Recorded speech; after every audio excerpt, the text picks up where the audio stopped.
It's been 5 long, Claptrap-free years since the last Borderlands installment, and after such a long time away from our favourite Vault Hunters, I'm even starting to miss Claptrap's beatboxing. Okay, maybe not. But the announcement that Borderlands 3 is finally on the way has had us reminiscing about the wild, crazy days we spent shooting everything in sight on the lawless planet of Pandora. After all, for a game heavily focused on, well, shooting everything in sight, there's a surprisingly detailed story. It's what gave the games such depth and character, and made the Borderlands franchise so much more than just an admittedly glorious hailstorm of bullets. So if Borderlands 3 will be your very first trip to Pandora, or you've just forgotten exactly what makes Handsome Jack so very handsome, here's our look back at Borderlands: The Story so far. And, in case it isn't obvious, there are going to be some pretty massive spoilers. So, our story starts with an incredibly advanced alien race called the Iridians, and as seems to be a requirement for any incredibly advanced alien race, they hid their technology in secret vaults all over the universe before tragically, but conveniently, dying out. Unfortunately for the Guardians they left behind to protect it, Iridian tech is crazy valuable, so it isn't long before weapons manufacturers are fighting to get their plundering corporate hands on it. And when rumours start that a planet called Pandora is home to another vault of valuable tech, it's immediately colonised by Atlas, one of the biggest munitions companies in the universe. However, right after they make themselves at home on Pandora, it turns out they've arrived during the planet's 7-year winter, and once summer starts, some pretty terrifying creatures wake up from hibernation. Since fighting off space monsters wasn't part of the plan, Atlas flee Pandora, only to be replaced by fellow megacorp Dahl. With the whole planet to themselves, Dahl promptly fly in a load of convicts to mine for minerals, while putting scientist Patricia Tannis in charge of searching for the vault. Despite losing most of her team, and developing a slightly odd obsession with 2 of her chairs, Tannis does eventually discover where the alien technology is hidden. But once Atlas learn that Pandora is home to more than just sand and psychos, they send back their elite military force, the Crimson Lance, to lay claim to the vault. Understandably, an impending invasion is bad news for Dahl, who pack up their very richest friends and jump ship. Before they go, however, they make sure to free all the convicts, just to ensure the planet is as hostile as humanly possible. And so, with nobody really in charge, Pandora quickly becomes a lawless wasteland, with bandit and military factions fighting for control, as well as Vault Hunters arriving in search of the fabled haul. And this is where Borderlands begins. The first title in the franchise starts with 4 Vault Hunters, Roland, Mordecai, Lilith and Brick, who arrive at a tiny Pandoran town called Firestone. As they arrive, a mysterious disembodied AI calling herself a guardian angel appears and tells them to follow what she calls a funny little robot. Of course, since it turns out to be none other than the legendary annoyance that is Claptrap, I'd call that gross misrepresentation. The guardian angel also reveals that someone in the town called Sledge is hiding something important. Unfortunately, not only is he the leader of a pack of horribly mutated bandits, Sledge also murdered a local family and turned their skin into a tent, which I guess is one way to get a good spot at Glastonbury. Nonetheless, the Vault Hunters decide to take Sledge on and discover that he's got his hands on an Iridian artifact, which Angel explains is part of a key to the infamous vault. It isn't long before the Crimson Lance hear about what they've found though, and a very angry Commandant Steele calls to demand they turn it over. However, she isn't the only one who knows about the key. It turns out that Patricia Tannis, the scientist from Dahl, has stayed behind to hunt down the fragments, albeit by using bandits to search for her. She reveals that the vault can only be opened once every 200 years, which is fast approaching, but without all 4 fragments, the key won't work. Since it seems like Tannis knows what she's talking about, the Vault Hunters decide to follow her instructions, taking down bandits and giant aliens to find the 2nd and 3rd pieces of the key. But after what the Vault Hunters think is their very final fight, they find a message that explains Tannis had been working with Commandant Steele from the Crimson Lance all along. Saboteur! Even worse, it turns out the key only needed 3 fragments to work, and Steele is already on her way to open the vault. After fighting their way through waves of both the Crimson Lance and the Guardians, the team arrive just in time to see Commandant Steele give the required dramatic speech as she reconstructs the key, and is immediately speared to death by a giant creature called the Destroyer. As the name suggests, it isn't too friendly, and was trapped in the vault by the Iridians in an attempt to prevent it from consuming the universe. Luckily though, the Vault Hunters managed to kill it, or the Borderlands franchise would have been about 2 games and some DLC shorter. Of course, once everything settles down, the mysterious angel announces that she knew about the Destroyer all along, actually, and at the end of Borderlands, we discover that she's been beaming down from an equally mysterious Hyperion satellite orbiting Pandora. Also, thanks to the vault opening, the planet has now been flooded with an element called iridium. It has tons of uses, but in particular, it enhances the power of sirens, who are women with mystical powers and pretty cool tattoos. There can only be 6 sirens in existence at any one time, and Lilith's one of them, as was Commandant Steele, before the whole, gored to death thing. So, on to the PreSequel, which was released last, but story-wise falls between Borderlands and Borderlands II. This time, things kick off with Athena, an ex-Atlas assassin who, sometime after the events of Borderlands II, has been captured by Lilith, Brick and Mordecai, and is telling the story of what happened after she left the Crimson Lance.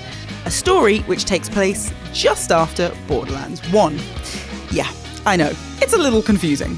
Anyway, according to Athena, after the vault on Pandora was opened, a Hyperion engineer called Jack said he'd pay her to find a new vault on Pandora's moon Elpis. And having apparently learned nothing from the last vault, she agrees. Joining up with Claptrap, as well as a group of vault hunters called Nisha, Wilhelm and Aurelia, Athena boards a spaceship headed for the Hyperion moon base Helios. On the way, however, they're ambushed by the Lost Legion, an army of former Dahl soldiers who were abandoned on Elpis after a mining disaster cracked open the moon's surface and destroyed its atmosphere. The Legion is headed up by Colonel Zarpedon, who has vowed to protect the vault after she ventured inside and discovered something that she claims no human should know. Which, frankly, just makes me want to know more. The Vault Hunters survive the ambush and crash land on the moon base, where they discover there's a jamming signal from Elpis preventing them from using the Helios defense system. But after making the sensible decision to evacuate, there's more bad news. Colonel Zarpedon has arrived in a super space mech to stop them, along with a mysterious alien who can stop bullets in mid-air. Great. So Jack makes the slightly less sensible decision to stay behind and fire Athena down to Elpis in a moonshot cannon, which to everyone's surprise actually works. Once there, she follows Jack's instructions to find a woman called Moxie, as well as Roland and Lilith, and stops the jamming signal from being sent out. In the meantime though, Colonel Zarpedon has started firing a Death Star-style laser at the moon called the Eye of Helios, which adds a little bit of urgency to the whole thing given how Elpis could now explode at any second. Unsurprisingly, Jack's starting to like leadership, and he decides that the only logical next step is building himself a robot army, of course. So he and Athena head to a Lost Legion base, where a Hyperion scientist is holding an advanced AI called Felicity hostage. After rescuing her, their next stop is a robot factory, where they discover the prototype of a robot called the Constructor, who can, surprise surprise, construct other robots. Which, let's face it, is pretty convenient for someone looking to build a robot army. Sadly, Felicity's having second thoughts about being the AI, but with that pesky laser aimed at the moon, it'll take too long to copy her consciousness. Instead, she's forced into the Constructor, where she immediately uses her new robotic body to exact revenge before being destroyed. Luckily, the Constructor is still usable, so Jack, Moxie and the Vault Hunters bring their robotic army back to Helios, where they take down the Lost Legion and Colonel Zarpedon, who uses her dying words to warn Jack not to enter the vault. Unfortunately, all he hears is that this means the vault must already be open, and after shooting her in the face, he reboots the Eye of Helios. This turns out to be, quite literally, an eye, taken from the destroyer that was killed on Pandora. But before he can get his hands on it, Moxie reveals she'd actually been planning to kill Jack all along, and although she doesn't quite manage to, she does destroy the laser before jetting off with Lilith and Roland. Now even more murderous than he was before. I know, I didn't think it was possible either. Jack beats Moxie, Lilith and Roland to the vault, and he and Athena fight their way through, taking out Lost Legion Eternals, Iridian Guardians and eventually the utterly terrifying final boss, the Empyrean Sentinel. Once it's defeated though, all that's left is a disappointingly small floating symbol, which, since this is a video game, isn't quite as simple as it first looks. As Handsome Jack touches it, the symbol begins to glow and shows him a vision of a vault opening and releasing a huge lava monster called the Warrior. But right in the middle of his maniacal laughing, Lilith rudely phase walks into the vault and slow-mo punches the symbol into his face, which, I've got to be honest, looks incredibly cool. Unfortunately for Jack, and hilariously for us, the symbol sets his face on fire, and as he rolls around in agony, Lilith disappears again. Athena then decides he's officially too crazy to work for, which the rest of us figured out quite some time ago. And that's all for the pre-sequel, which ends with Jack, who now has a mask grafted to his scarred face, strangling his old boss and declaring himself the new Hyperion CEO, as well as adopting a new name: Handsome Jack.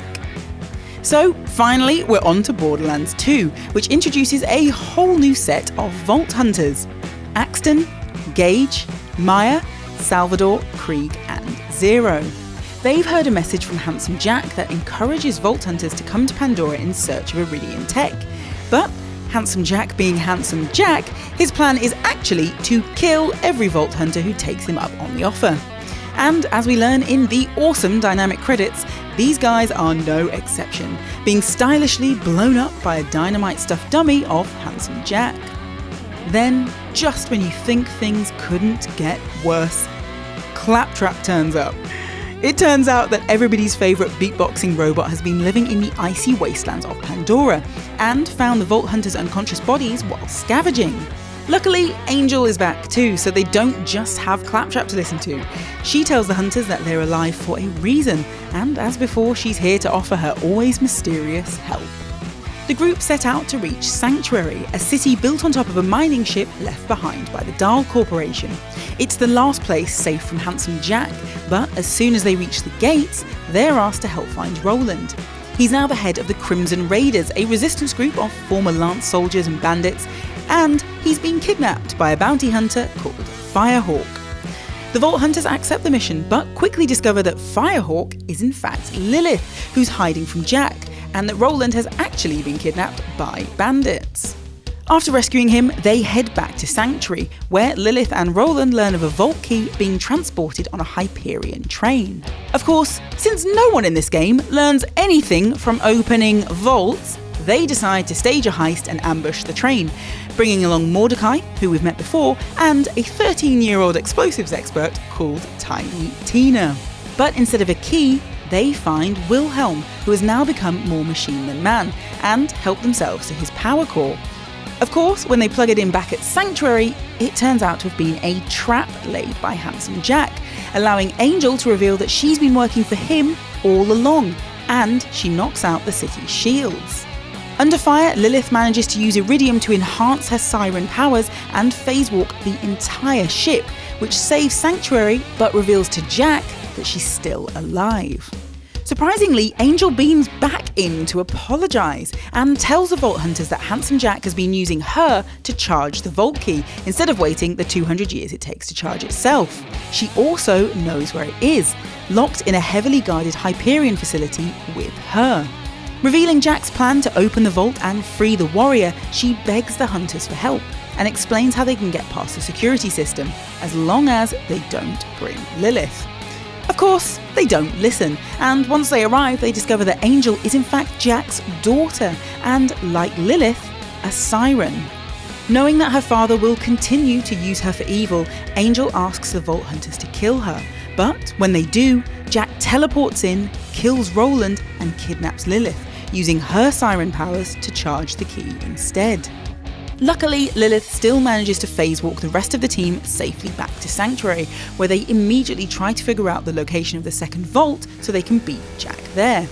Unfortunately, by the time they arrive, Jack's already opened it, and the Warrior is doing its thing, spewing fire and lava and generally being quite a bother.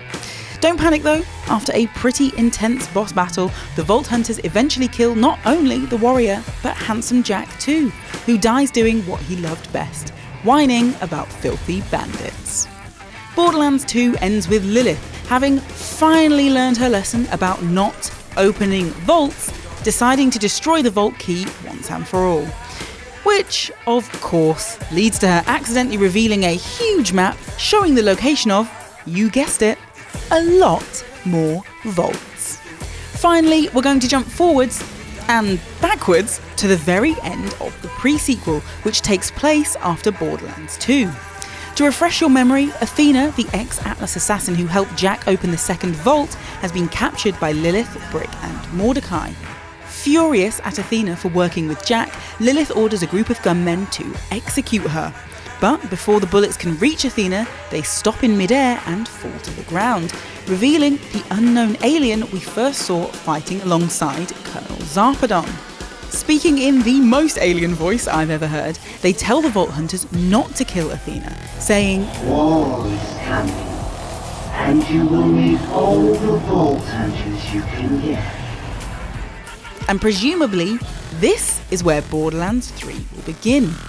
And yes, I know we haven't covered Tales from the Borderlands, but that's because A, this video is already long enough, and B, the Telltale title lets you make a series of wildly different choices, and Gearbox haven't said which, if any, of the storylines are canon.